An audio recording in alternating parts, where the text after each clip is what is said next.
A follow-up fix video to my Lincoln's Online post about the diagnostic code on a 95 Lincoln Town Car 171174. Well, I went ahead and purchased, just to let everybody know, I had an air leak on this device right here, the PCV valve where it connects to the plenum. And it was popping up the check engine light 171174. Okay, now this PCV valve and tube connected into the plenum. And just so you know, you'll have to look at my other video. This is where the hole was on this connection right before the plenum. And it was sucking in air and getting too lean fuel mixture. Now you could look over the years. You don't have to be a detective to figure this out where it connected.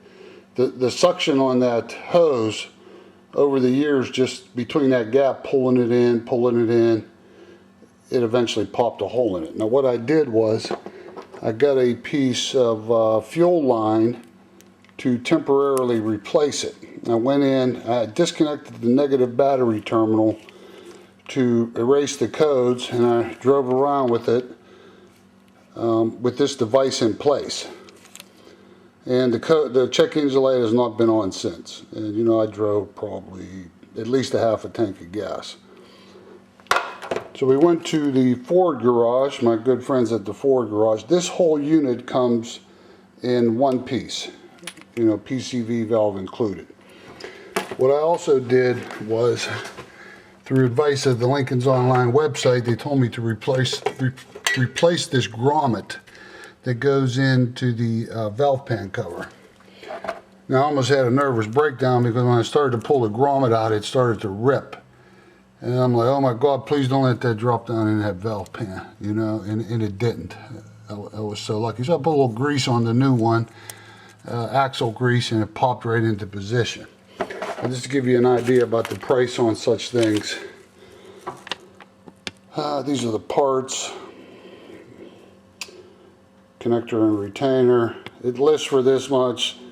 My good friends down there give me a little break on the price, so it's 17 and 7. So less than 30 bucks. We got to fix it. Now it connects into the plenum over here, so we should get a nice tight fit in this new grommet. So let me put that in position. Now, in all honesty, this is probably a repair where you don't really have to know all that much mechanical to figure out, because it's basically just pop it in on both places. Now, this should probably fit a whole bunch tighter. I could just feel it's tighter going in already. Yeah, that baby's in there now. Now you just pulling it back out.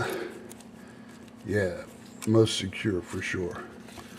So now that should be a nice tight connection. No air should leak past it. And we got a trip out of town planned, so we want to make sure everything is going to be cool. So there it is. If you have a Lincoln Town Car, you know, in this time period here, in the this is a 95. My advice would be to check that thing before it starts to go. Now you got to remember, that's a high pressure hose, and a fuel line was only a temporary fix. You know, you want to get that specific hose for that. That'd be my advice. So thanks again, guys. Just to let you know, people follow through on your advice. Final note, you know, this, when I went to Advance Auto, this code scanner, these code scanners are 50% off. Now, even though this is a 95 town car, it still has the connection, so it must be a late model build of 95.